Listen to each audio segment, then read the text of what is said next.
Dashle, hi everyone. This is Yangzom, a campaigns coordinator with a National Tibet Network. We are a coalition of more than 130 Tibet organizations campaigning for an end to human rights violations in Tibet and restoring rights to the Tibetan people. And today is the panel we're hosting called Tibet, the Dalai Lama and the Geopolitics of Reincarnation. This is one of the first virtual sessions we'll be having, with hopefully plenty more to come on this very important topic. One of our guests, Gisha Haktola, unfortunately had to go on a last-minute trip somewhere, so he actually won't be able to join us on this live session, but we will have some of our other guests offer some remarks for that. But without further ado, I wanted to introduce a couple of our first panelists. I'd like to start with Dinshala. Dinsha Gatso was born in exile in Dharamsala in the Indian foothills of the Himalayas and the seat of His Holiness Dalai Lama and the exiled Tibetan administration. Dinshala was educated at the Tibetan Children's Village School in Dharamsala, St. Bede's College in Shimla, India, and St. Joseph's College in Bangalore. After moving to the US in 1998, she continued her activism as a private individual, serving as a community leader and event organizer to raise awareness about Tibet. She then joined the International Campaign for Tibet in 2008 as a special assistant for Advocacy and expanded her activism overseeing Tibet Lobby Day at the US Congress, the Tibet Youth Leadership Program, and the Lodi Washington Internship Program with congressional offices. She has led several ICT members and congressional staffers to trips to Dharamsala, India, and she plays an active role in ICT's advocacy team to advance ICT's legislative agenda and continues to educate the public about Tibet at community conferences and universities. Dishit Dinshala, thank you for joining us. So just as a quick backdrop of why we're having this really important and much needed discussion, which is held Tungar recently in Dharamsala, in which I was here for.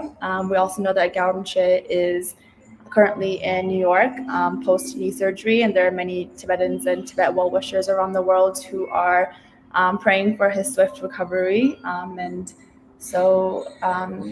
like to pass over to you a little bit to see if you can chat a little bit more about, His Holiness's really important role in Tibetan Buddhism and in our community.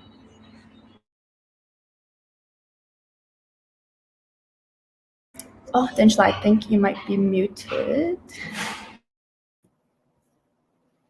Thank you, Yangzumla, for having me and for hosting this kind of discussion.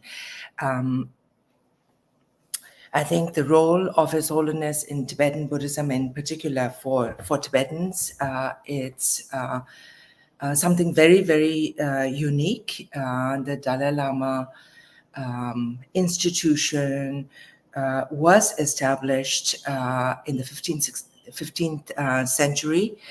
And since then, there have been 14 reincarnations of the Dalai Lama. And the Dalai Lamas have represented both spiritual and political leader of Tibet. Tibetans recognize the Dalai Lama as a manifestation of the Buddha of compassion, and that he is there with the unique responsibility and unique ties with the people of Tibet and the land of Tibet to protect and preserve Tibetan culture and Tibetan people. So in that sense, it is very, very unique and special, and something that for us Tibetans were born into understanding that relationship, because it's so deeply embedded in our culture, in our language, in everything we do in our daily lives as well. So it's hard to explain to an outside audience sometimes. But then I thought I wanted to focus also on the 14th Dalai Lama in particular, because the 14th Dalai Lama, the current Tenzin Gyatso, has uniquely established himself under really the most complicated and difficult of situations, I think, in Tibet's history, as Tibet was occupied and invaded by China and the political developments that happened. His Holiness at that time was just a teenager thrown into amidst all of these difficult situations, and he escaped as a refugee into India when he was barely 24. And since then, I think what he has been able to achieve in particular is over Tibet, we have Tibetan Buddhism, but different sects of Tibetan Buddhism. One focus His Holiness did was tying in all the different religious sects. He took teachings from each of these different religious sects. He also, after coming into exile, united the 3 provinces of Tibet together. And then, being in exile, he was able to also build a special tie between those Tibetans who were left behind in Tibet and those who did come out in exile. So I think overall, these are special and unique ways that this 14th Dalai Lama has kept Tibet alive and Tibetans united, and given a special contribution for Tibet. Just briefly. Thank you, Tinchula. And I'm so sorry about the background noise. I'm actually right next to His Holiness's temple near Zuplakang in Dharamsala, so I'm taking it from the restaurant. So excuse the plates you may hear in the background. But thank you, Tinchula. As you were saying, I think it is a really fitting time to have this discussion. We can also, I know the work you guys have been doing at ICT has been really amazing, especially through the passing of the Resolve Tibet Act, which, mentions His Holiness's, reincarnation and succession, but we'll touch into that in just a little bit. But next, I'd like to introduce our next panelist, Tharin Dedong. Tharin is an award-winning activist and leader of the Tibetan Freedom Movement who has been organizing and strategizing for Tibet almost her whole life. In 2009, she co-founded Tibet Action Institute with the vision of combining cutting-edge technology with strategic nonviolence to design strategies and carry out innovative programs that advance human rights and freedom in Tibet. In 2011, Tharin was awarded the first annual James Lawson Award for Nonviolent Achievement by the International Center on Nonviolent Conflict. And in 2008, she accepted the Democracy Award from the National Endowment for Democracy on behalf of Tibet Action Institute. Born in Canada to a Tibetan father and a Canadian mother, she has previously served as the Executive Director of Students for a Free Tibet, building a powerful youth movement for Tibet. A leading spokesperson on Tibet, Tharin often travels the globe educating governments, UN bodies, journalists, academics, and activists about China's devastating role in Tibet and the power of strategic nonviolence combined with new technologies to affect social change even in the most repressed places on earth. And while she's not running around speaking out for Tibet, she's trying to catch up to her 3 young, adorable children. Thank you, Tharin, for joining us. I wanted to offer the platform for some remarks specifically on His Holiness's role, whether in Buddhism or in the international community. Thank you. It's an honor to speak on this subject. And I can say just so in the international community, especially as a Tibetan born and raised in exile, in my lifetime, I have had the really incredible experience to witness His Holiness, the Dalai Lama, go from this not just most sort of important, most meaningful religious and political figure, leader in the Tibetan world. As a young child, if I ever tried to explain to anybody in Canada who didn't know, and that was most people I would have come into contact with, who is the Dalai Lama, I would really have to explain everything about him, and it was complicated for people to understand this individual who was not known in the West at that time, but was everything for Tibetans, even for me, a kid born and raised on Vancouver Island.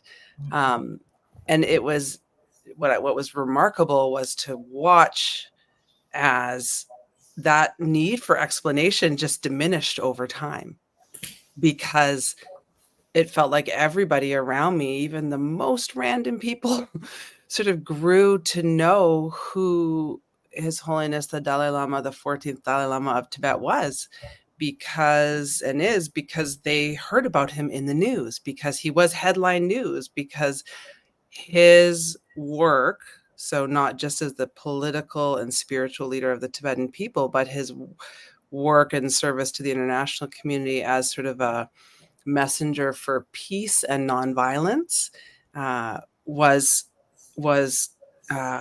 known, recognized, and celebrated globally, at least. I mean, I would say not just in the Western world, far beyond, like global North and South. And so his really fundamental message of nonviolence and compassion, and just these simple, beautiful truths that are core to Buddhism, but also His Holiness has a way of delivering them on all of his, what he used to tour more than most rock stars. That message really resonated with people, and we saw crowds grow from hundreds to tens of thousands to,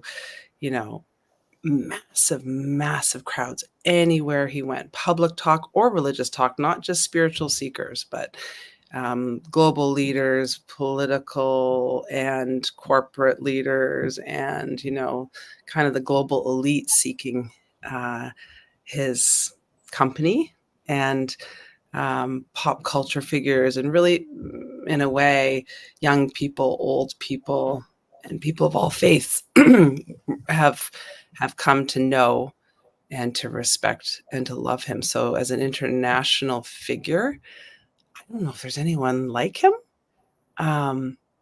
especially because he's not known primarily, say, as other religious figures might be, for just being the leader of, or the head of one religion, one kind of faith. He's actually known as someone that people around the world can follow, with just in terms of basic human values and as a moral leader, which is really incredible. So I've been so honored and fortunate to witness that from kind of far outside the heart of the Tibetan world, and certainly Tibet and even the exile world.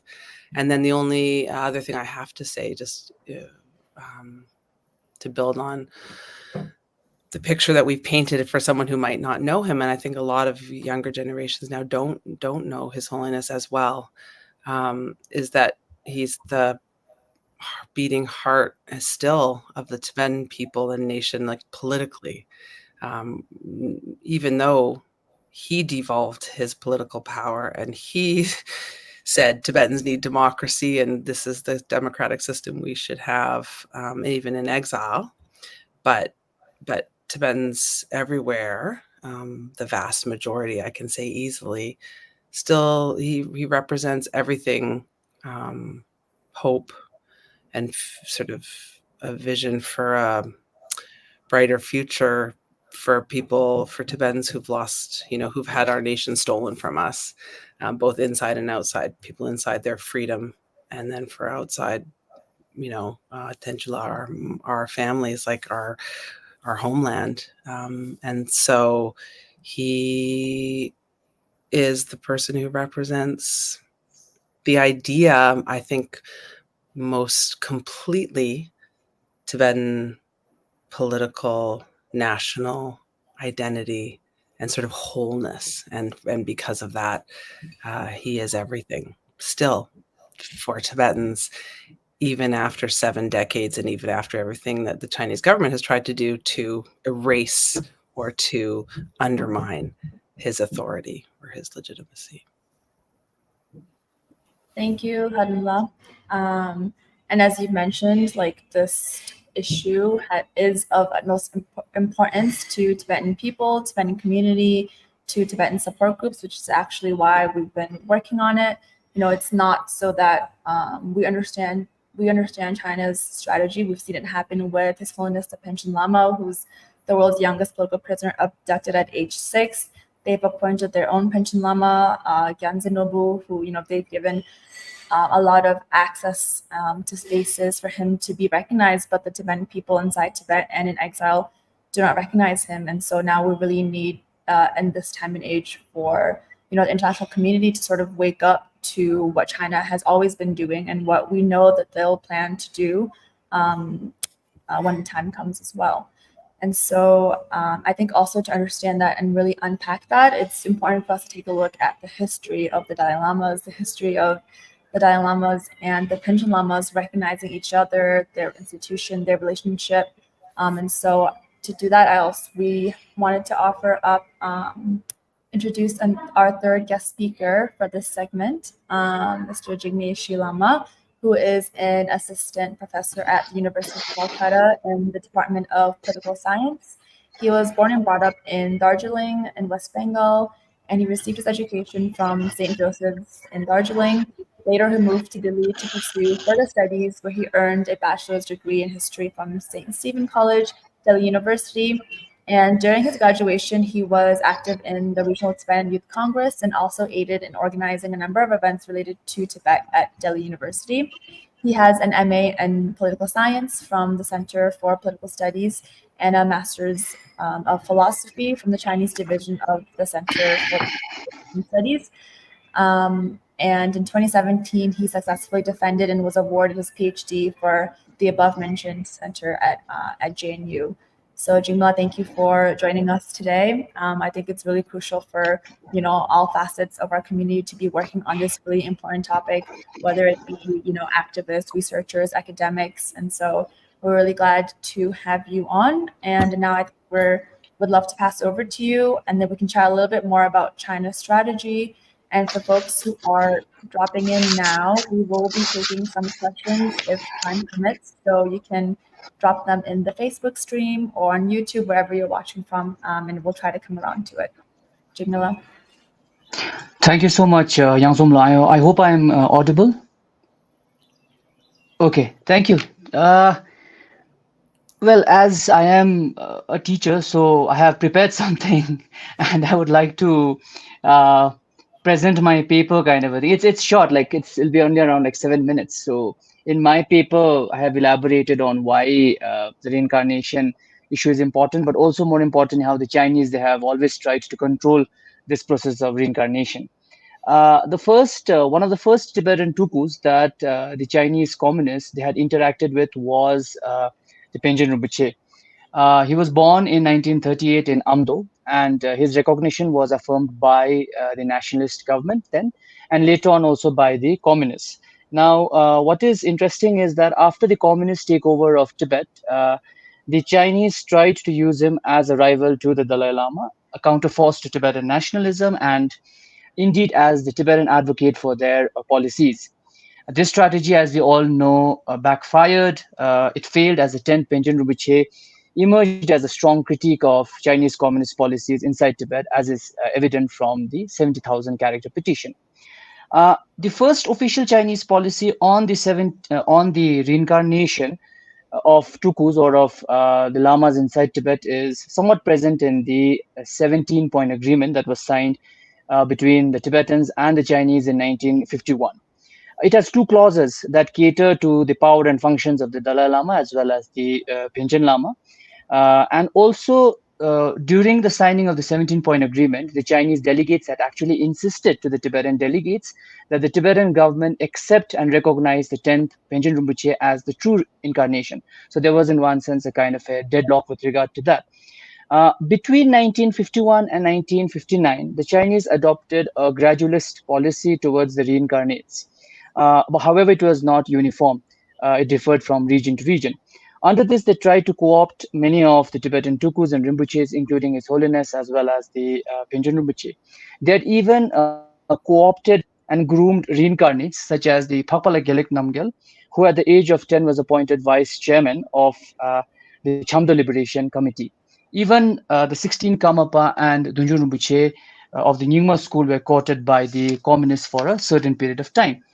From 1956, as we all know, the communists implemented the draconian democratic reforms in eastern and northeastern Tibet. These regions which constituted Kham and Amdo, were integrated or assimilated into the neighboring Chinese provinces and hence were outside the ambit of the gradualist policy that had been implemented in central Tibet. Thus, the Tukus and the Lamas during that time started facing political repression in these regions. The abbot of Kumbum Monastery in Amdo, Arjun Rinpoche, who was 8 years old then, writes in his autobiography, which is a must read for everyone, Surviving the Dragon. He writes how in 1958, a reincarnate of his monastery, Raku Rinpoche, was beaten by pro-communist monks and other cadres. Tibetan reincarnation practices as well as other uh, practices related to Tibetan Buddhism was completely banned during the time of the Cultural Revolution that was implemented or imposed in Tibet from 1966 to 1976 and even beyond. The overall Chinese Communist Party's discourse on the reincarnates as well as on Tibetan Buddhism can be understood then in lines of the classic Marxist denunciation of religion as being feudal and the religious personages as being class enemies. This is also affirmed by Arjun Rinpoche, who writes how during the Cultural Revolution, Serdok Rinpoche, Gyag Rinpoche, and himself, these were the only three tukus who were present in Kumbum, they were denounced as bourgeois anti-revolutionaries. However, with the end of the Cultural Revolution and the bringing in of reforms by Ting Xiaoping, brought about a certain degree of freedom in Tibetan society where religion was again practiced. Hence, in the 1980s, tukus who had been earlier recognized, they were again acknowledged, and new tukus were eventually recognized. Now, Chinese authorities during that time started providing or started giving official titles as well as official positions to these tukus and to the reincarnates in different positions, whether it was in the People's Congresses or the political consultative conferences. Also, local Chinese authorities in a number of places had enlisted religious leaders to help them resolve a number of disputes. For example, Emily Ye writes how Gungdang Rinpoche from Labrang Monastery in Amdo had been assigned by the local government to mediate several violent grassland disputes in the 1980s. In the 1980s, with regard to the recognition of reincarnation, the local governments had some degree of autonomy, which led to the creation of committees that provided recommendations to the government on the approval of new tukus and whether a particular Rinpoche or a tuku lineage was traditional or not. This committee consisted of scholars and experts in Tibetan Buddhism, including several tukus. In some cases, the committee was administered directly by the provincial government or supervised by the Ethnic Affairs Commission, and in other cases, it was managed by the United Front. However, the search for a new tuku then was conducted by a team of monks from the monastery where the tuku originated. After the tuku was identified, the county religious affairs department applied to the prefectural government, the provincial ethnic affairs commission, and of course to the provincial government. It depended on the rank or the hierarchy of the tuku. If the tuku was of considerable importance, then the recommendation would go straight to the central government. Now, the recognition of the 11th Penchen Rinpoche initially followed the same process, with Chador Rinpoche, the former abbot of Teshilimbu Monastery, heading the search committee. The then Chinese communists were also conducive to the involvement of His Holiness the Dalai Lama in finding the reincarnation of the Penchen Rinpoche. For instance, during a meeting of the panel responsible for selecting the reincarnation, Yan Mingfu, the then head of the Central United Front Work Department, and Luo Gan, who was the Secretary General of the State Council, expressed a willingness to adopt the Dalai Lama's views and to communicate with the Dalai Lama. However, as we all know, due to certain issues related to a lack of communication as well as geopolitics, the Dalai Lama's candidate, Kendrin Chukyi Nyima, was not accepted by the party state. He was placed under house arrest and at an unidentified location. On the other hand, on November 29, 1995, the Chinese communists selected their own candidate, Gyaltsen Nobu, through the Golden Urn ceremony. Arjun Rinpoche was present in the Jokhang when this particular ceremony took place. He writes how the process was completely rigged, with the Chinese putting a bit of cotton at the bottom of the ivory piece that had the name of the candidate. This particular statement was made to Arjun Rinpoche by a Chinese official, Ye Xiaowen. Now, interestingly, in 2007, the same official, Ye Xiaowen, was the director of the State Religious Affairs Bureau, which announced new measures for the management of reincarnation of living Buddhas in Tibetan Buddhism. Article 8 of this particular measure emphasizes on how living Buddhas, which have historically been recognized by drawing lots from the golden urn, shall have the reincarnations recognized through the same process. However, it does mention about a degree of autonomy with regard to using the golden urn. The 2007 management measures regarding reincarnation was formulated to reduce the influence of His Holiness the 14th Dalai Lama, as well as, of course, to control his future reincarnation. These measures are significant as a single uniform policy has emerged from the communist state with regard to reincarnation. It further reveals the importance of the Tukus, especially His Holiness the Dalai Lama, to the PRC. As a modern nation state, the PRC has deployed modernity discourses in their policies regarding reincarnation. The CCP wants to and has already started the management of reincarnation. This idea of management is very important, as management is a key technique in modern governance. It is closely associated with bureaucratic rationality, public administration, and also elements of modern day state sovereignty. This idea of efficiency is associated with management. This is also reflected in the trainings that have been given to monks, officials, and other laypersons in different parts of Tibet with regard to reincarnation. For example, in November 2021, Ngawang, a Tibetan cadre, toured 3 townships in the Sok County in the Tibet Autonomous Region. His goal was to ensure local officials to endorse government policies on the recognition of Tibetan Buddhist incarnations. During this particular meeting, the official mentioned how reincarnation was historically managed by the central government. At present, the main aim of the government was to raise the standard or upgrade the process. The management of reincarnation, as according to the Chinese communists, is important, and that there was a need to establish regular rules or discipline regarding reincarnation. Finally, he mentioned how the management of reincarnation is associated with the freedom of the general public. So in that way, they are all associating it with good governance. Now, to conclude, the party state's policies regarding reincarnation is linked to China's nation-state building in Tibet. The communists, they lack legitimacy in the region, which was occupied by them, as we all know, in the 1950s. Instead, it is His Holiness the 14th Dalai Lama and other reincarnates who enjoy tremendous legitimacy and popular acceptance inside Tibet. Hence, the Tuku system, and especially His Holiness, is a direct challenge to the Chinese state-building project in Tibet. This was even affirmed by Sonam Rinzin, Deputy Chief of the Tibet Autonomous Region, CPPCC, and former Deputy Chief of the TAR United Front Work Department, who in a training had said that the reincarnation system is never a religious issue or a living Buddha's personal right, but it is important to the CCP's strategies and policies in the region. This notion, as we can see, is further strengthened from the change in the language, the official discourses that the Chinese have used with regard to the reincarnates and other Tibetan Buddhist institutions. The Tibetan Buddhist institutions and the reincarnates, they are no longer criticized as counter-revolutionaries or class enemies, but they are now understood through ideas of splitism or ideas of patriotism. Thank you. Thank you, Jumla. I always get shocked when I relearn just how young His Holiness was when he had to negotiate with Chinese government, when he had to flee into exile. He was, always ahead of his time, thinking about the future. And I trust that, we'll be in good hands when he, leaves instructions and more information behind about what he sees for the future of Gandapodang and for Tibetan Buddhism. And so thank you so much for offering that historical context that is very much needed to understand, the geopolitics of what's happening right now, not just in the Himalayas, but also on an international platform.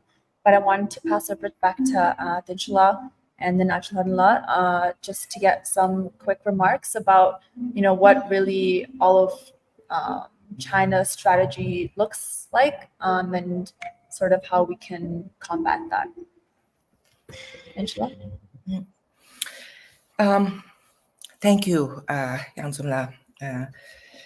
I think overall, as Jingmela elaborated on, it's all also clearly linked to China's efforts to gain legitimacy into their control over Tibet. And China sees His Holiness as a main element that they need to control and fix, and that they are unable to grasp. So they have intensified strategies over the years through every single lens there is. So I wanted to talk, I was talking to some of my colleagues also and how they see the issue, since we have in our office also research and reporting colleagues who focus on this. So they frame it in a couple of different ways of looking at it. So firstly, looking at it from a legal framework, the Chinese have placed, as Jingla earlier mentioned, reincarnation regulations. So an atheist government who does not believe in religion has now imposed regulations that require reincarnations of Tibetan Buddhist lineages to comply for state approval. So this is their effort to lay a legal groundwork through what they call the Order Number 5, which is management measures for reincarnation of living Buddhas in Tibetan Buddhism. So this was issued in 2007, and this is the way the Communist Party has formulated to gain control of the reincarnation system of Tibetan Buddhism.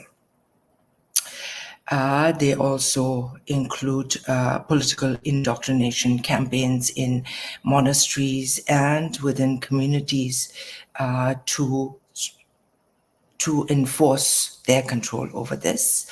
The United Front Work Department is also embedded into ways that they're trying to co-opt the reincarnation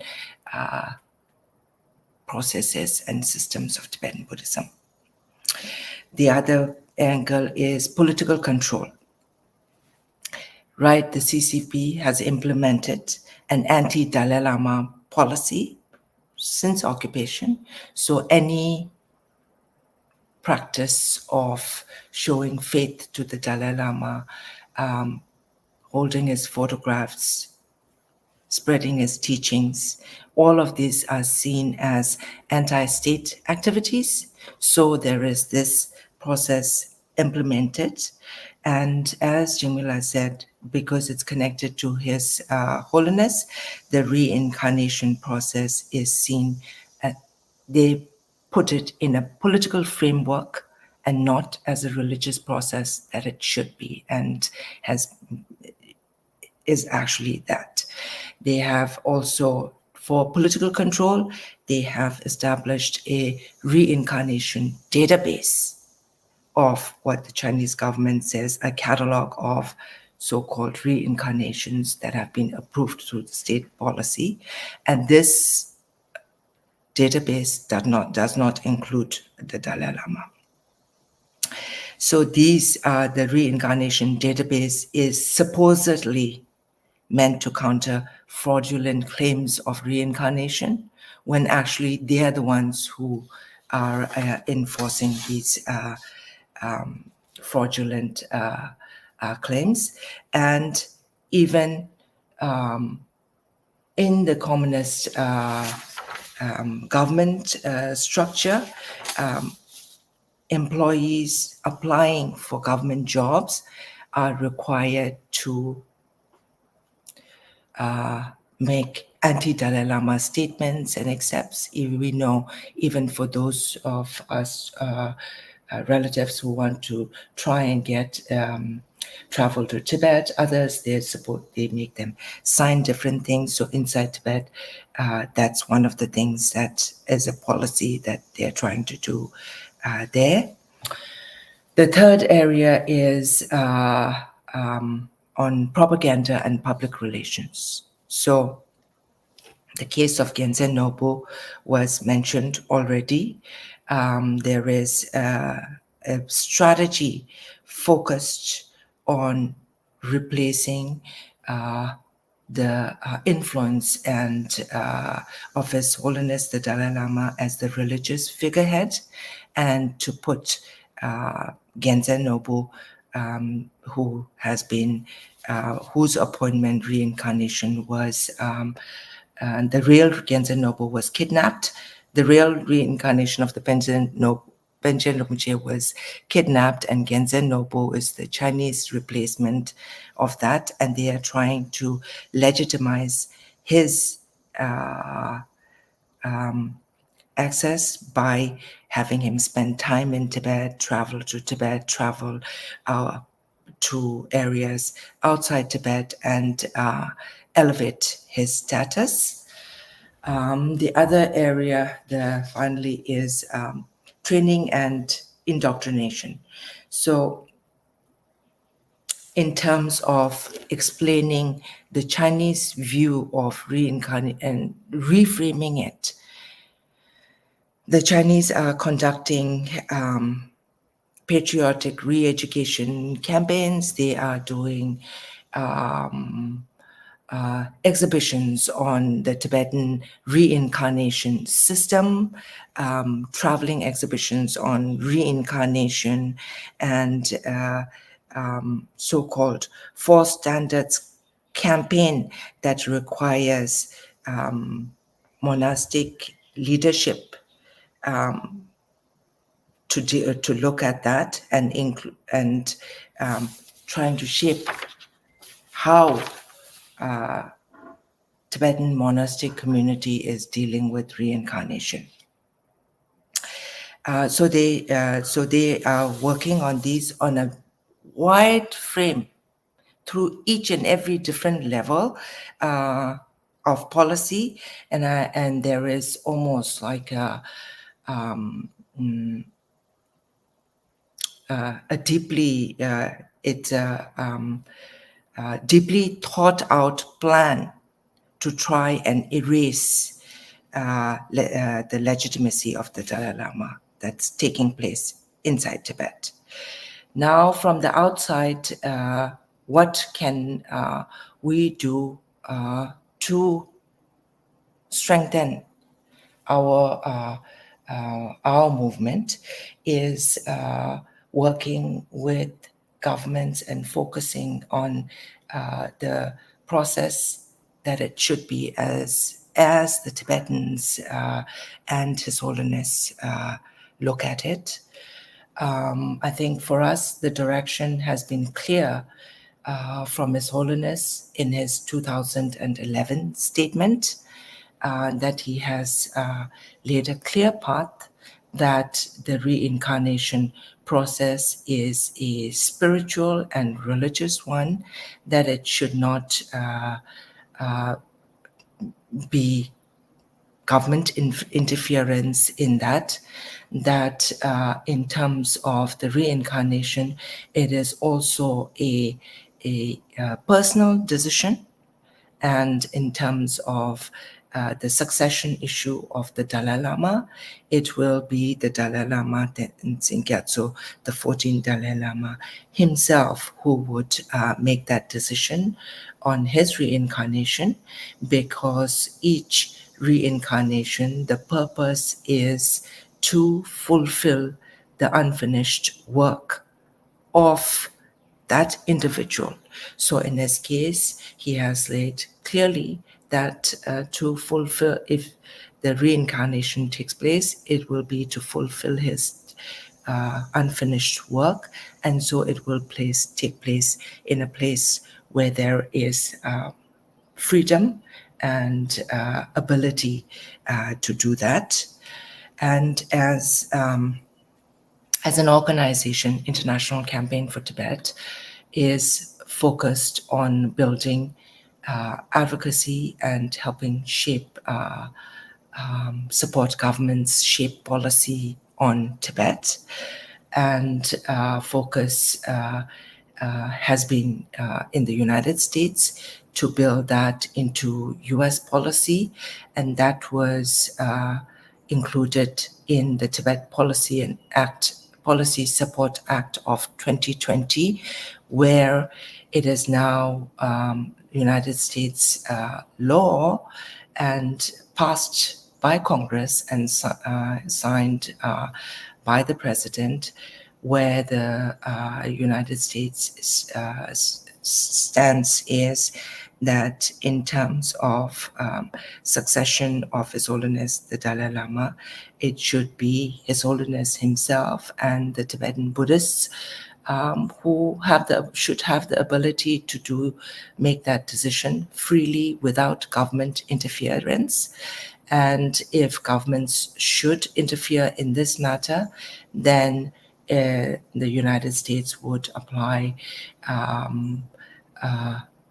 regulations like Magnitsky regulations, where there would be visa bans and their assets freezed of the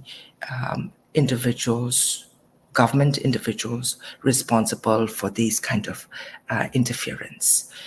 And the other area is also focusing on supporting the legitimacy that Tibetans have in their movement, that there is an issue, that is a dispute that is unresolved between the Tibetan and the Chinese, and that that the Chinese claim that Tibet has been part of China since antiquity is inaccurate, and that Tibetans have a distinct religion, culture, language, and have the ability for right to self-determination under international regulation.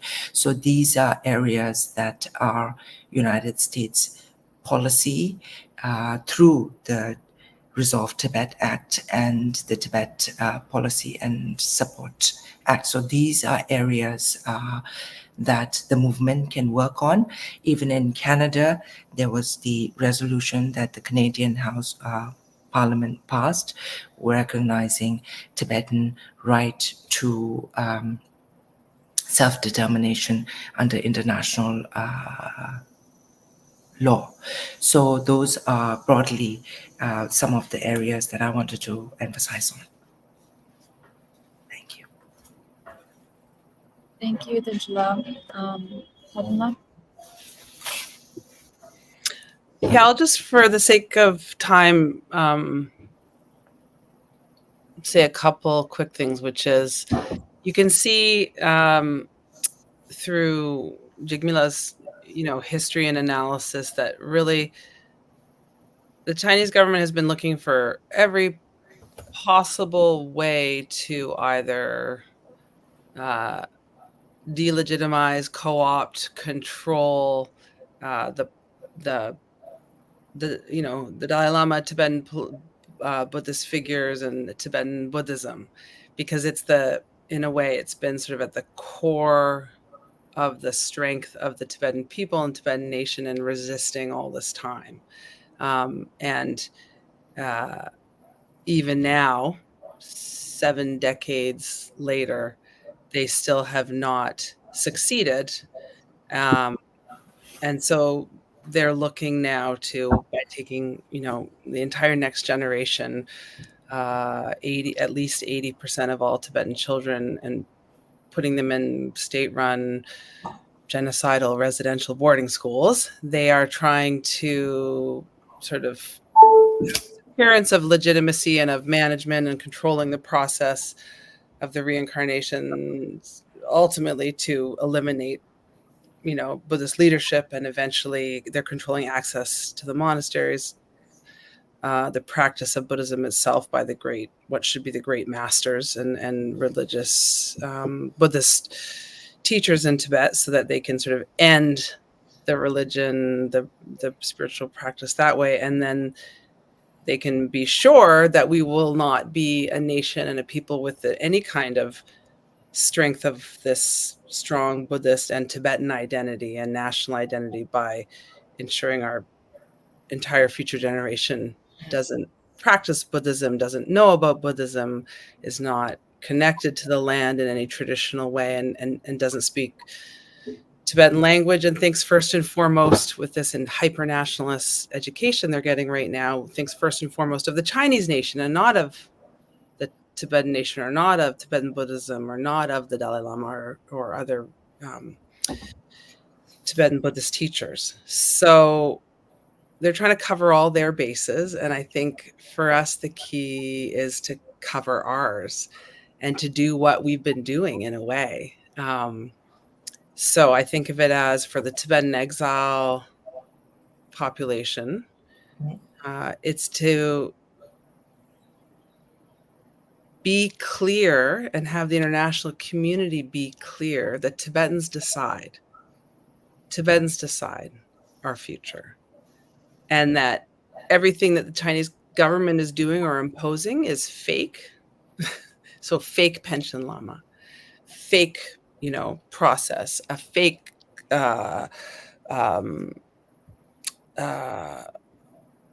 sort of system inside. Everything for them is just for appearances. And so we have to be clear that ultimately Tibetans decide both who are our, what faith we will practice or not, what language we will speak or not, and who or what is, our leader, or what nation we belong to. And I think as long as we are, it's almost like people feel like this question is sort of complicated. What's the future? I think the future is what it has been in the past, which is, China has failed. We have succeeded in keeping this struggle alive and keeping Tibetans strong and ultimately united. And that, goes credit to His Holiness, the 14th Dalai Lama, for his visionary leadership and for going beyond sect, going beyond region, not being a uniter and not a divider. And I think for us, it's the same thing, to continue that in the future and ask the international community for help, because China does all these things on the international stage, Chinese leaders, because they know they don't have the legitimacy in Tibet. They know they don't speak for Tibetans. So we just have to, in a way, it's not rocket science. It is, we feel it's very stressful.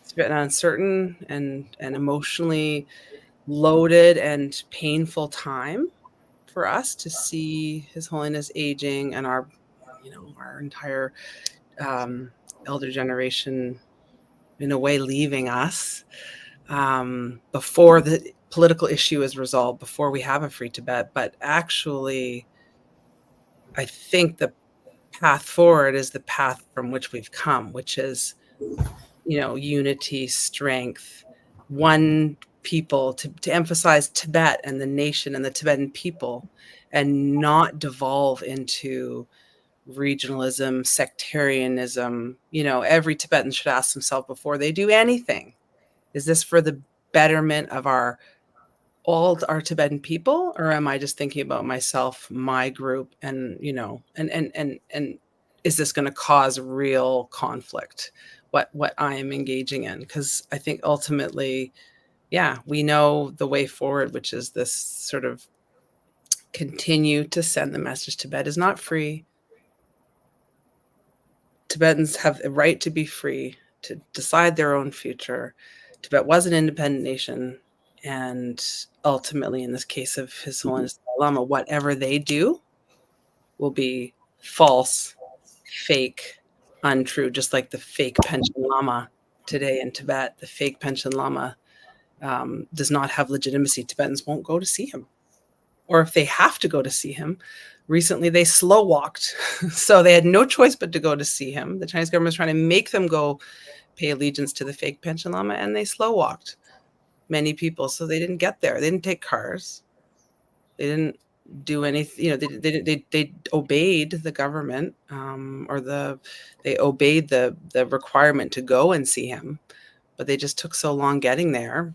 They missed him, or they didn't have time to be there to really, these are Tibetans inside find ways to resist even under this incredible climate, in this incredible climate of repression. I think Tibetans in exile, we can, stay focused with our eyes on the prize to the key and core ideas that His Holiness the Dalai Lama and then our people have stayed true to for these past 7 decades. Tibetan nation identity, our Buddhist faith, but also ourselves as a people, and as one people, and as Tibetans, however distinct and diverse we may be, and our history may be, as China sees us as crush Tibet, crush the Tibetans, crush Tibetan Buddhism. So, our strategy moving forward has to be strengthen this rock that they've, think of it, these 6-7 million Tibetans all these years faced off against this massive power, military, political violence, economic, all of it. And they still don't have it. They don't have what they want. So in exile, this whole new generation, what ICT and others have done with the Resolve Tibet Act, I mean, this is about securing the future, both about the idea of what is true Buddhism, or what is the fake process versus the real of His Holiness's reincarnation process, Dalai Lama's reincarnation process, and then also what is the fake vision and future for Tibet versus what is the real, what do Tibetans want? That's what it all comes down to. I'll stop there. Sorry, I'm not as clear as I want to be, but I think you understand. Thank you, Chleden. I think due to time, because we have another amazing segment of speakers up ready, we'll answer just one question. But if folks do want to read more about this topic, the Tibet Network has produced a 30-page report called Tibet, Dalai Lama, the Geopolitics of Reincarnation. It's on our website. It should be down there, tibetsreincarnation.org. And on there, you'll find the 30-page report, which has, Tibetan, English, and many other languages. So try to kind of hop onto that if you wanted to read more about it. So the question that we have up, and I'll broadcast right now, is what are the most challenging issues in the search/reincarnation process of the next Dalai Lama? And whoever wants to take that can.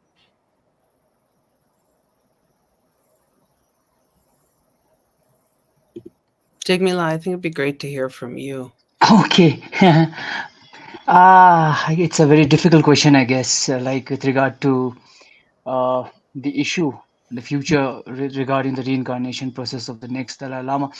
I'm sure, like after His Holiness, there will be, of course, the Chinese appointed 15th Dalai Lama, and then there will be a Dalai Lama that will be appointed by, or that will be in one sense recognized by Tibetans as well as Himalayan people and other supporters of Tibet. I guess the problem is the current Dalai Lama, the 14th Dalai Lama, has immense legitimacy, and it will be very difficult, especially for the next Dalai Lama, to gather or to gain the same legitimacy. So the thing is, it will be in one sense a very, very difficult situation, I guess, in the near future. But then the thing is, His Holiness has already mentioned that when he reaches, I guess, 90, and please correct me if I'm wrong, there will be a meeting of all the religious heads, and then the decision will be taken with regard to his reincarnation. So in that way, the process is somewhat clear with regard to the next reincarnation. If the other panelists would like to add to it.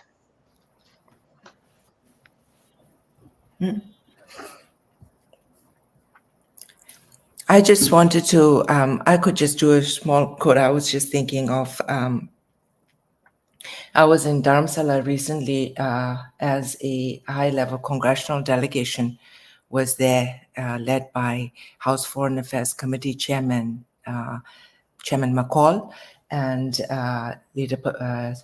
Speaker Emerita Pelosi was also there, and they all gave speeches there. And Speaker Emerita Pelosi said in her speech that the Dalai Lama, your message of peace and compassion will live forever. Or President of China, Xi Jinping, you will disappear as you go. So I think in some sense, what we have to build on is, the path has been laid, as Lajan and others have said before me. In some ways, the path is very clear and very simple and has been laid out by our elders, by His Holiness and others. And I think it's the time now when those of us in the movement and also have to especially look to educate and bring the younger generation of Tibetans into the movement and lay a path forward, and all of us walk on this path that has been clearly laid down, that over 70 years now, the Chinese have not been able to dismantle it. We've also, the Resolve Tibet Act that was just passed, one element of it talks about disinformation campaign that China is doing. And that's key, because what China is doing is basing all of its actions on lies and looking to delegitimize what has been true and what has been holding the movement together. So this law also goes to strengthen our movement and gives us tools to work more to challenge that disinformation and really grab a hold and keep the foundation of what has been truth and the true and build forward on that. Thank you so much. I think we will try to wrap it up there, which is a perfect segue into our next discussion. I think many of us know that, back in the 60s, when His Holiness was asking for support, there were not many governments who were readily able to give it. It was just the U.S. government, which gave a very minute support, through the CIA operation that was supposed to be behind channels and whatnot. But really, the Indian government, all the other governments were not, able to sort of just, and we really recognize just how badly that has turned out, not just for Tibetans, but also for the entire world. And I think the world is finally waking up to that, partially due to all of the great work that all of these organizations have been doing for many years and are continuing to do so. The world understands that Tibet is so much more than just a vast mass land in Asia. We hold the world's most fresh water, lithium, important scriptures, and Tibetan Buddhism. And I think, everyone really is waking up to that. And so for the next segment, we will be talking about the international way forward and avenues of advocacy. So I'd like to bring on Sophie, who is a longtime activist and scholar of Chinese politics, human rights, and foreign policy. She also previously served as the China Director at Human Rights Watch, where she oversaw the organization's research and advocacy, and she is currently a visiting fellow at Stanford University, and also a longtime supporter of the Tibet movement. I'd also like to invite on Gloria, who's also a good friend and has served as the UN Advocacy Director of Tibet Justice Center, TJC, and also as the coordinator for Tibet Advocacy Coalition since 2019. She holds a LLM in International Human Rights and Humanitarian Law from the University of Essex in the UK. And last but not least, Toptur Sultrim, who is a Tibetan activist born in New York. He's interned with ICT and SFT in the past. And after graduating from Williams, he currently leads the SFT team as the communications coordinator through traditional and social media efforts, as well as UN advocacy. So thank you guys so much for hopping on for this very important section. I would like to just hand the floor over to you guys. Maybe we can start with Sophie. Great. Well, thanks very much for inviting me to join you this morning. It's wonderful to be with old friends and new ones, and to be in community with amazing Tibetan leaders. It's always a privilege, and I've already learned a lot in the last hour. Maybe I can just make a couple of very quick points, starting with what for me is sort of the natural issue of what international human rights law says. And on the matter of succession, the law could not be clearer. The Chinese government literally has no right to be part of this process.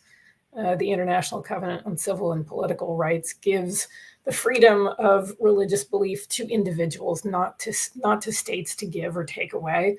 There are very narrowly prescribed roles for states if religious activity, for example, presents some kind of threat to public order, which is, of course, one of the Chinese government's favorite claims. We all know. I think that's really a very shaky claim at best. The International Covenant on Economic, Social, and Cultural Rights, which the Chinese government prefers to point to, is also very strong in its provisions about non-discrimination on the basis of religion.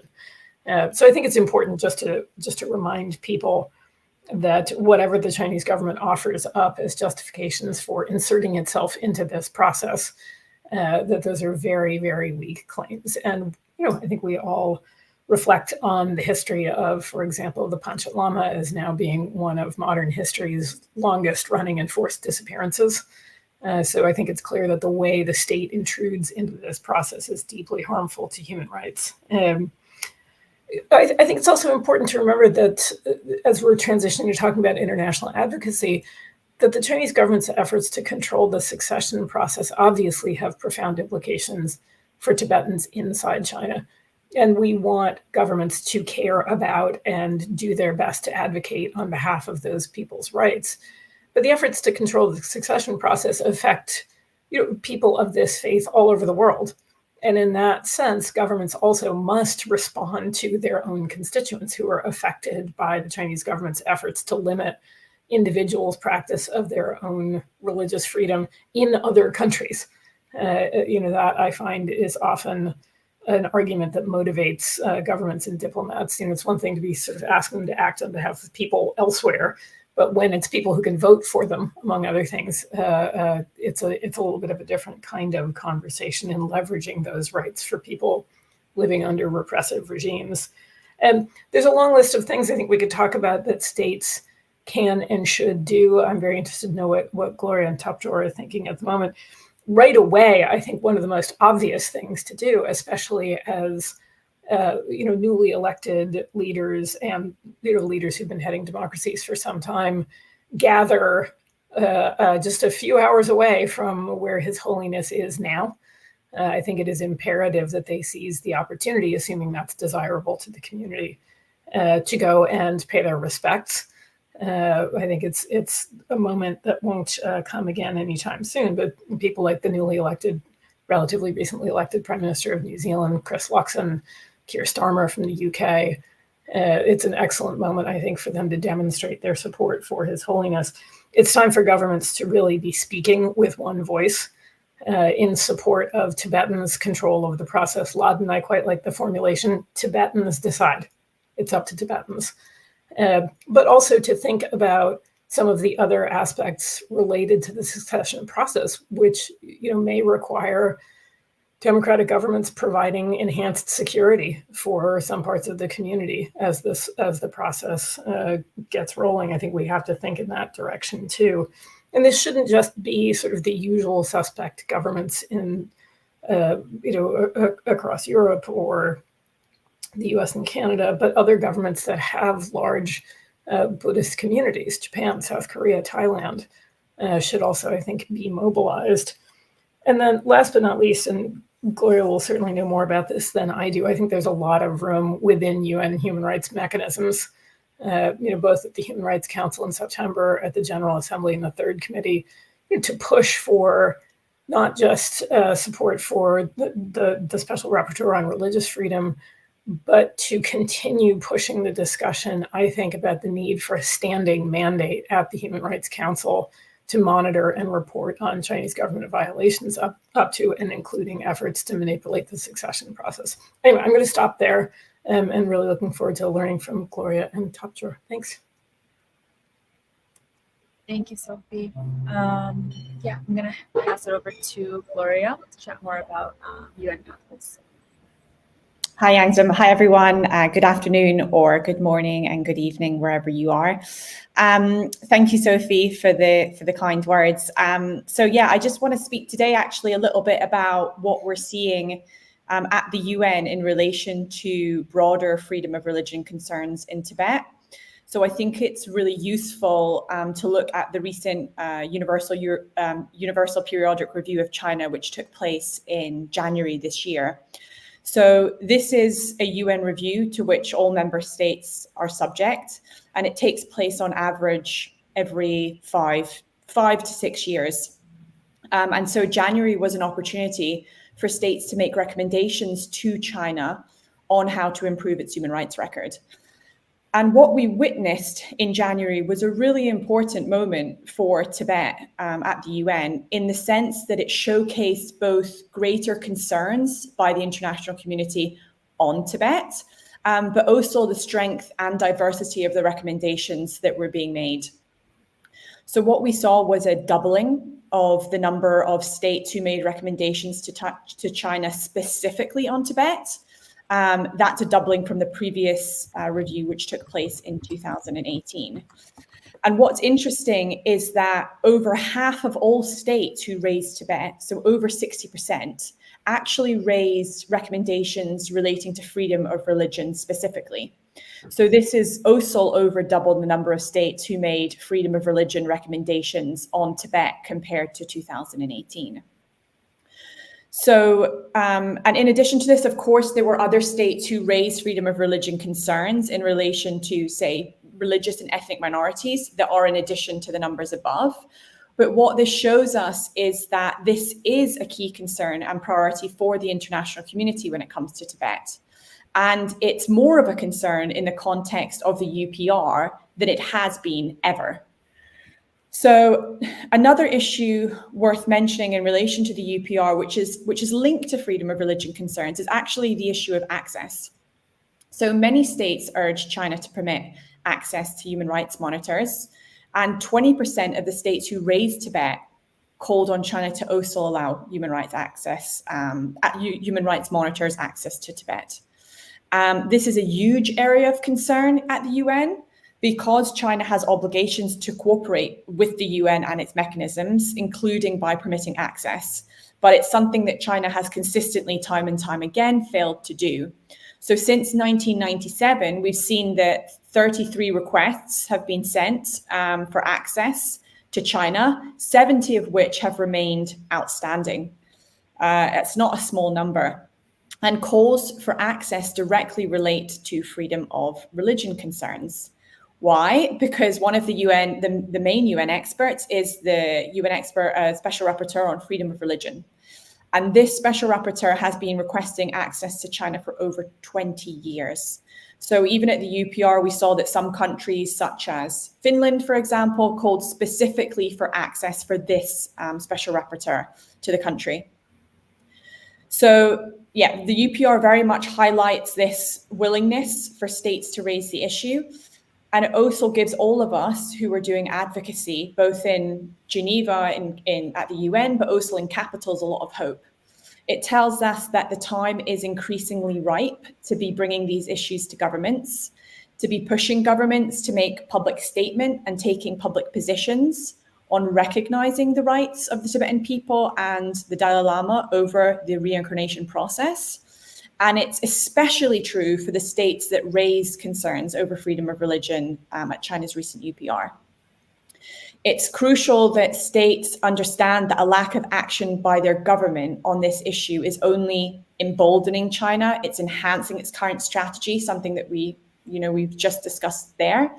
But it's even more important as His Holiness the Dalai Lama enters his 90th year. So I just really quickly want to mention, because it's something that Sophie flagged as well, and it's really crucial, and something that we found is really crucial in our advocacy, is making sure that states understand that this is a human rights issue.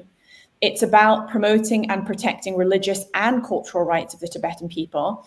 And as Sophie said, the international law is really clear.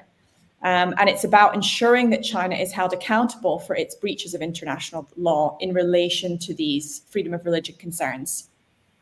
So Sophie, of course, mentions Article 18 of the ICCPR, which guarantees everyone the right to freedom of religion. But UN committees who are responsible for providing substantive guidance on specific provisions, so the Human Rights Committee, has also elaborated on this specific guarantee to freedom of religion 30 years ago, and that guidance remains the same and unwavering. And it's that freedom of religion includes the freedom to train, to appoint, to elect, or designate by succession appropriate leaders. And that's exactly what we're talking about today. So for all of these countries and states who have been raising Tibet and freedom of religion concerns at the UN, this issue is at the heart of what they're talking about. And they can't be talking about freedom of religion concerns without also addressing what that means in practice for religious communities. So raising this as a human rights issue is and showing that these aren't separate issues is really crucial in the advocacy that's to be done at capitals and the UN. And for now, I'll just leave my comments there, but I'm happy to engage in any comments as well or questions. Thank you, Gloria. And for those who are tuning in now as well, please feel free to drop any questions wherever you are streaming, and we'll try to answer at least one or two of them once the speakers have gotten a chance to make their remarks. But I'll pass it over to Topchor. Hi, thank you, Youngsum. Today I wanted to touch on three main things. The connection Tibetan youth have to His Holiness, a little bit more context on the advocacy work we've already done, and then a handful of action items that I foresee in addition to what Sophie and Gloria have already mentioned. So to begin, this connection that Tibetan youth have to His Holiness that extends beyond religion. For myself and for many of my friends and my peers, the inspiring leadership of the 14th Dalai Lama is why my parents were able to survive in the destitute refugee camps in which they were born, and why I can be here to speak with you today. And I think for some context, His Holiness was 15 years old when he assumed full political power of Tibet, which he has since devolved in 2011.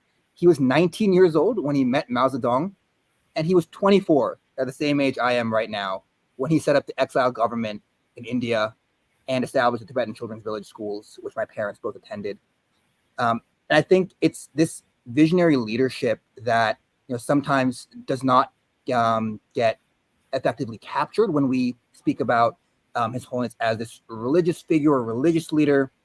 But I just really want to make the point that, especially for us Tibetan youth, His Holiness has been this figure since beyond our lifetimes, but for our entire lifetimes, who has fought for us, defended us, saved us countless times.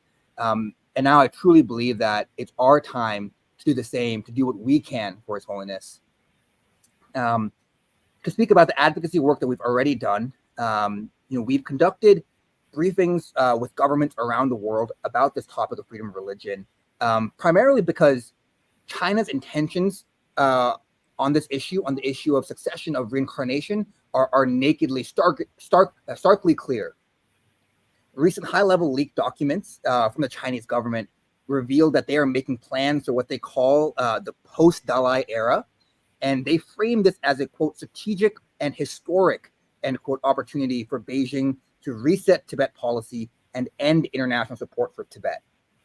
We can also see that last year, top CCP officials from the TAR, so the CCP's top officials in occupied Tibet, or at least central occupied Tibet, they went on state visits to Myanmar, Thailand, Nepal. That would be the same as governors of American states making these international diplomatic visits to other countries, specifically other countries with long established histories of Buddhism. These combined with what I believe Geshe spoke about earlier, the Chinese order in 2007 that establishes their control over all reincarnation of Tibetan religious figures. All this taken together, I think, really plainly shows China's intentions to co-opt the international community to interfere with the process of reincarnation and succession, which all the speakers so far have spoken about from all different angles. So because China's intentions on this issue are so clear, in our briefings, we primarily stress that these foreign governments must speak up, must question, must recommend to China to not interfere with the reincarnation process of Tibetan religious leaders, and in particular commit to affirming that the Dalai Lama must be chosen by the Tibetan Buddhist religious community and by them only. In terms of action items, one key action item that I see from my perspective for Tibetan youth and for all young people across the world is to spread awareness of His Holiness and his work among our own networks, having conversations about His Holiness Dalai Lama and Tibet with your friends and family, primarily because one thing I've observed is, older generations around the world hold His Holiness Dalai Lama, hold the Tibetan people in very high regard because of His Holiness's lifetime of advocacy, of putting the Tibetan story out into the world. But Chinese disinformation, specifically targeting younger audiences, has evolved in different ways. When we see, global leaders and many older stakeholders, speak very reverently of His Holiness and his achievements and his philosophies, but then you have many younger stakeholders, younger influential people. When you have Cardi B on the red carpet speaking so disparagingly about His Holiness and repeating Chinese propaganda lines word for word, I think this has taken hold among younger audiences who are far more susceptible to Chinese disinformation, that are targeting these younger audiences who have not grown up in a lifetime of seeing His Holiness's international human rights work and advocacy for peace and religious harmony all across the world. And the other, I think, core action item that people can take around the world is when we do our advocacy in Tibet lobby days and other fora across the world, is consider explaining to these elected officials and other stakeholders the importance of the Dalai Lama institution to the Tibetan people in both a religious and a social historical perspective. And critically, that this ask that has been repeated many times by many of the speakers on this panel is that to ask them to affirm that any future Dalai Lama must be chosen by the Tibetan Buddhist religious community and by them only. Yes, in conclusion, just very briefly, I wanted to offer the long life prayer.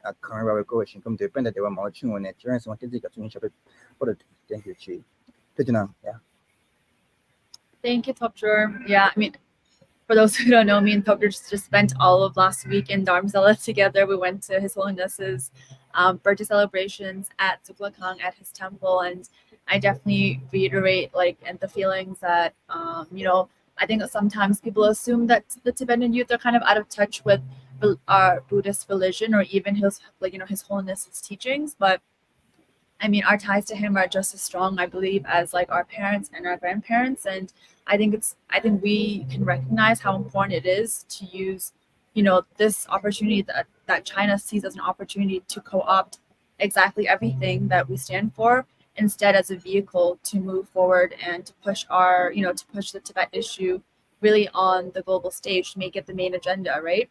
And the fact that His Holiness is one of the most beloved people on this world definitely makes that something that we really have going for us. And we've seen legislation on this. We've seen the U.S. government has already put something out. Canada has followed suit.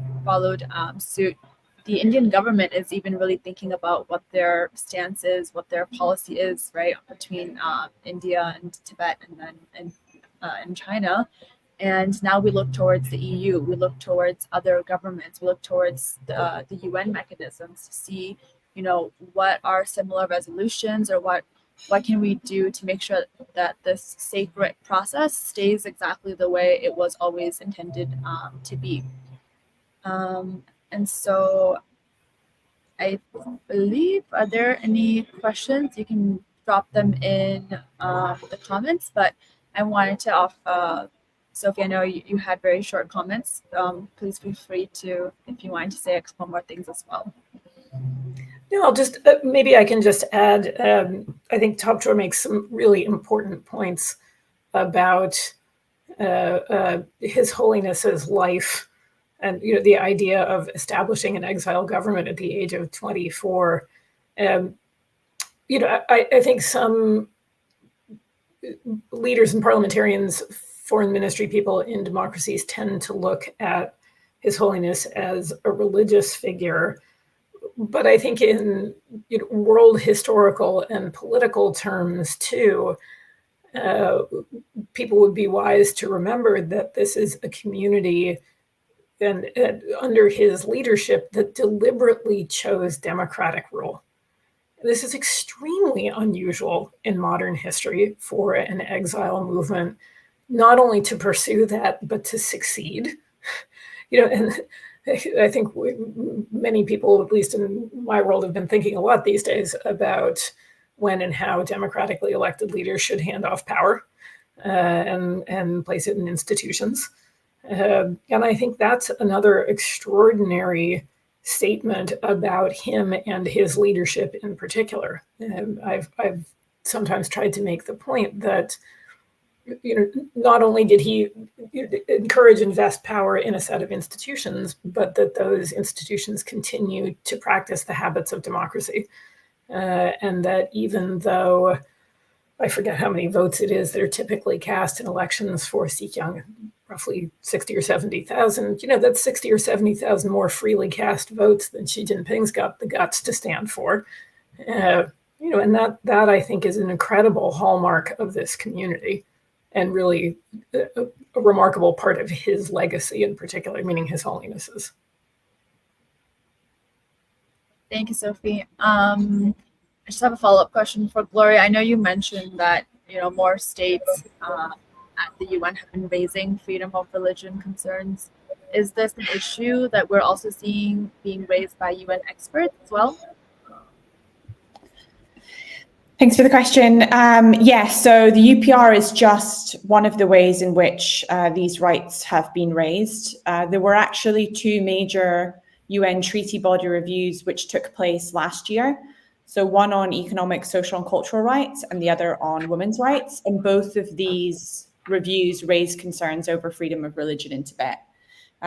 So for instance, the review by CSCR raised concerns that urged China to protect and restore Tibetan religious sites, for example, because China has been notorious for forced evictions in Larangar, Yanshingar, other places. And so they've been reiterating, they reiterated concerns over that as well in the reviews, the destruction of religious and cultural sites. And then also, various UN experts have sent a number of communications to China over the years, including on the Panchen Lama, on Yarangar, Yanshingar, on the harassment of Tibetan Buddhist monastic communities, on the arrest of Tibetans for exercising their religious freedoms, or even for acts as basic as celebrating His Holiness the Dalai Lama's birthday. So, there have been multiple areas in which these concerns are being raised, and it all feeds into, even though it sometimes seems like these issues may be separate. It's not directly addressing reincarnation issues, but actually they're all very clearly linked, because it's, of course, part of China's broader strategy of cracking down on religion, controlling the Tibetan people, and creating a separation of Tibetans from His Holiness. So ensuring that China is being held accountable for violations of those rights when they come up ultimately are also leading to, or should be ideally leading to, a process where the rights of His Holiness the Dalai Lama are also ultimately respected. Thank you, Gloria. I'm going to leave the floor open in case anyone would like to make any closing remarks before we wrap things up. Yeah, I'll just I'll underscore what I said earlier, that I think is I think truly a central motivation for me and for all of us here. It's, you know, when we look at the history, when we recognize that His Holiness has spent his entire life raising his voice across the world, you know, on behalf of the Tibetan people, but also advocating for religious harmony and world peace, for all people, for all sentient beings on this earth. He has spent his lifetime, you know, raising his voice around the world for us, and truly in this stage of the reincarnation process, it is incumbent upon us, the beneficiaries of his lifetime of advocacy and work.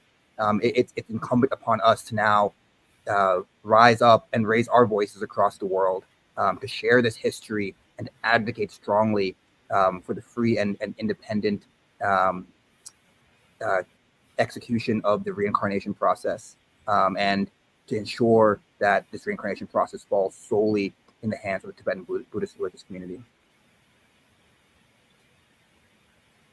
Thank you so much, Sophie, Gloria, Kapchor, for your really amazing remarks. I mean, today, throughout the panel today, for the last 1.5 hours, we've seen just how important His Holiness is to the Tibetan people, to the Buddhist community, to the international community. And we took a look at, you know, what China's strategies have been in the past, what we expect them to be in the future. And now we've really discussed what does the path forward look like, and, you know, how do we all make sure that, you know, we're all on the same page about the fact that none of us are here to tell other people what they should be doing, or what, you know, of course not His Holiness, of course not any Buddhist communities, but really making sure that we have this international support that we didn't have back then, but we should have now, so that we can prevent another great loss, another, you know, what could be a tragedy. And so we're really here to garner, you know, that international support for Gande Bodang as an institution, for His Holiness, for Central Tibetan administration, so that, you know, they can continue to do the work that they're meant to do, which is to represent our democracy in exile, to represent the institution of His Holiness, which has been around for a very long time. And I think, again, if folks want to visit this website, TibetReincarnation.org, there's a really great 30-page report. Promise all 30 pages are really interesting. And they're in many different languages, and there'll be a couple more languages coming out soon. And again, this is sort of like the first of these discussions that we're having. And I think it's really important for us to continue to really talk about this within our advocacy spaces, you know, within our own communities, within the different support groups we work with, within our different networks and professional colleagues. And, you know, we'll definitely continue to have more of these discussions and invite other folks on as well in the future to get their expertise, to get their ideas about how all of this plays into, you know, the geopolitics of things. So I'd like to say thank you to everyone who's been watching. Of course, the panelists and speakers who said really amazing things. There are people watching from all over the world, it seems. Good night, good morning to wherever you guys are. And, you know, I'll just wrap things up here, and we'll see you for the next one. Take care.